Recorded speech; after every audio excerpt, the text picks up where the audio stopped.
আশুলিয়া থেকে জাল টাকা ও ভারতীয় মুদ্রা সহ একজনকে আটক করেছে গোয়েন্দা পুলিশ। গভীর রাতে জিরাবো কোল্ড বাগ থেকে তাকে আটক করা হয়। বান্ডেল থাকলে প্রতি সেনমানিতে টাকা বাঁচবে। বিকাশ সেনমানি বান্ডেল কিনে জিতুন প্রতি লেনদেনে।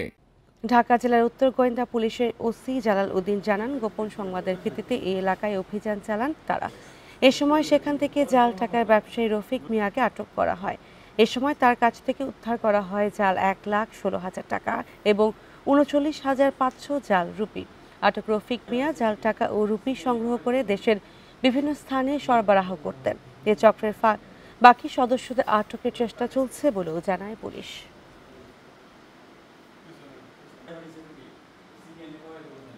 সেই টাকা নিজের থেকে আমদানি করে প্রস্তুত করে সে বিভিন্ন মানুষকে বিভিন্ন জায়গায় সেল করে এবং বিভিন্ন মানুষকে হয়রানির মধ্যে ফেলে।